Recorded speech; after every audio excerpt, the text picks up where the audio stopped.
Hey, Travis with Joinery here. Today I want to show you how to utilize what I think is the most useful feature of Joinery, which is a stock optimizer and cut list generator. Here you can upload a DXF file from SketchUp or Fusion 360, whatever it is you're working with. Or if you prefer to design just with an old school pencil on paper, you can upload a manual cut list as well, and then still utilize the stock optimizer, which is where you can figure out your rough costs for estimates or for materials, and really hone in and minimize waste. So let's just jump right in here.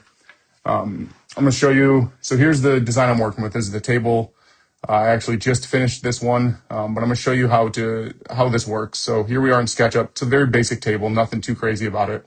But if we jump over to Joinery here, we're going to just go into a test project so I can just show you how easy this is. So again, we went to projects, picked the project. Right here, you'll come over to the design tab and you're going to upload a file. I've already got this ready, exported as a DXF file right here. Takes just a second to upload. Once you have it uploaded, you're going to click this little analyze button. Doesn't take long. And here we go. Automatically, it was able to pull all of these different files, all these different components from SketchUp right into a cut list here. Now, every now and then it'll do something funny where if you, depending on how you have any groupings set or components set within SketchUp, sometimes it'll analyze those and they're just a little off, especially when you start working with curves or angles. So the first step in the process is going to be just confirming that the dimensions are right. And that's what this is right here. And everything looks right to me. So I'm just going to go ahead and hit confirm. And here it is. It pulled it in right here. Now we can open up the 3D file and you'll get, it's really cool here, as you highlight on the right here, you can notice that it highlights the part on the rendering there. So this just makes it really easy to know exactly what's going on.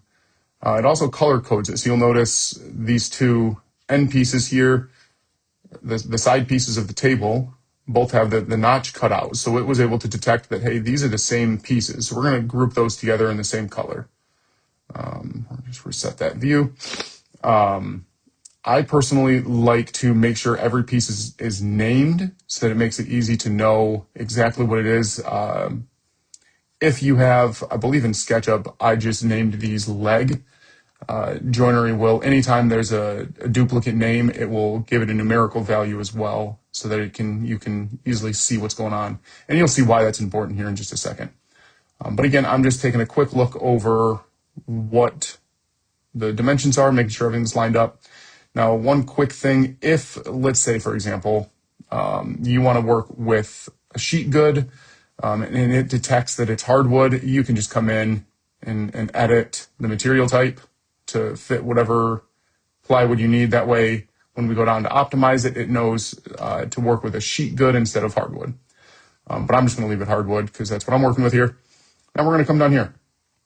This is where you can really hone in on minimizing waste. So if you open up your stock, the configure stock button right here, that's what we're working with. Now, for me personally, the lumber supplier that I work with, it's pretty consistent. I know they offer 7 to 8 foot lengths, 9 to 10 foot lengths, or 11 to 12 foot lengths. Those are the three groupings that they have. They offer up to 10 quarter. I won't order any 10 quarter unless it's a special need. So for this project, I'm just going to leave that one off. And then I also know that their average, what I can order is random width, or I can pay extra to get specific widths. I just stick with average width. And they've told me that the average width of their stock is 6 inches. Some it's going to be 4, some's going to be 10, just kind of averages out to about 6. So I'm going to check that right there. And again, if you're working with specific widths, say you have stock on hand, or your supplier lets you order something specific, or you can go into the yard and pick it out, then you can change that right here. And let's say every board that you're going to pick is going to be 8 inches wide. Then you can punch that right there. Again, I stick with average. You can account for blade kerf, and then when you are rough cutting your parts, how much stock do you want to account for in that rough cut? This right here allows you to adjust if you If your supplier is going to charge you different rates per thickness, you can set that right here. I personally will just pick an average price and set it up here. But you absolutely could. If you turn this on, it overrides that up there. We're going to shut that back off again, me personally. So this is all set. This is based on what my supplier provides to me. So I'm all set at this point. I'm going to go ahead and hit optimize cuts and watch how this works. Just like that, we're done. It was able to read that I have 5 pieces for my top, right? So if we come back up to the design here, we have 1, 2, 3, 4, 5. Now, in this design, however, I designed them within SketchUp to be 8 inches wide. Now, as we remember, I only have 6-inch average width. So what Joinery does, it says, hey, your design, while yes, it calls for 5 boards, the design calls for 8 inches thick, or 8 inches wide, excuse me. You aren't going to get enough stock if you only order 5 boards. You need a total, my design is for a 40-inch wide top. So you're going to need some extra boards here to account for that. And Joinery was able to automatically detect that and added 2 additional boards. It says right here, 2 additional boards for width coverage. So now you're going to end up needing 7 boards at an average of 6 inches wide. And if you do some simple math, that comes out to 42 inches of total width. Who knows what it's actually going to end up being? It depends on what width of boards you end up getting. But this just makes sure that you have plenty to work with here.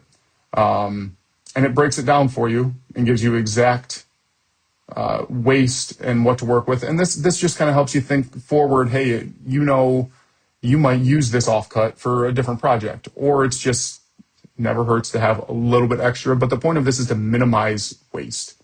So that's what we're doing here. So these are all 5/4 boards for the top. Okay, you can see right here, it labels what cut this is going to be. Down here, we go to the stretchers. And then this is another fun feature. So it was able to detect the legs of this design are 3.5 by 3.5. So I'm going to have to laminate some boards together because again, if you come up to what I can get from my supplier, 8/4 is the thickest that I can get. It finishes roughly 1 3/4. So it's going to say, hey, you need to laminate those together to get your 3.5 by 3.5. So it's going to tell me to laminate it. And it was able to say, hey, you're going to get the most yield out of some 12-foot boards. Now, as I'm looking at this, I can easily see, hey, just over 3.5 inches of offcut here. By the time you account for any checking or cracking on the ends of the boards, I don't like that personally. That's a little tight. So I'm just going to simply come in here and say, hey, let's add 1 extra board just in case, if I'm looking at this first 12-footer and I'm like, you know what, I've got to cut more off of this than I like, and I lose this leg 2 lamination off of this board, I'm going to have an extra one to work with. So we're going to add that in there. And that's pretty much it. You can double check this, make sure everything looks good, look at your labels here, make sure you have everything accounted for that you need. And if you like to be safe, if you want to make sure that you have extra stock to work with, if there's cracks or knots, or if you just don't like the color, then you just simply come here and you can add a couple extra boards to work with. And that way it gives you plenty of options if something is wrong. Right here's our estimated cost. So again, if we're looking at $12 a board foot average for the 2 thicknesses of boards, it came out to 101 board feet, accounting for 5 inches of rough cut waste. You're looking at just over $1,200. Now, from here, right, if this all looks good to you, you got a couple options from here. You can export out as a PDF, which is wonderful. You can then print that off and take it right out to the shop with you. You got it all right here. Print it, take it and go. You also can export this out to a quote. So if you're early on in the quoting this project out, take this information, export it to your quote. Next thing you know, we pull over to the quote tab. It pulls the information from the optimizer. You can see the 1200 right there. This looks like it pulled some expenses from a previous project I was working on, so we're just going to delete all these real quick. But then from here, this is just a basic calculator, guys, that breaks it down for you. You got your materials. If you have any additional materials, so if you want to account for finish, I like to use Rubio. We're at, what is it, roughly $70 a can these days. Let's throw in some labor. We're going to say, I don't know, 30 hours at $50 an hour. Sure, sounds great. If you are one who likes to ship, you can add in shipping expenses and then anything else that you need to account for. We're just shooting from the hip here. Set your profit margin, whatever you want. It defaults to 20. If you go more or less than that, change it. Let's say 50%. Sure. There's your price. Boom, done. So just like that, you upload your design, you configure your stock, and then, I mean, within minutes, what was this? 8 minutes, 10 minutes? And now you've got your quote and you can send it off. Thanks for watching.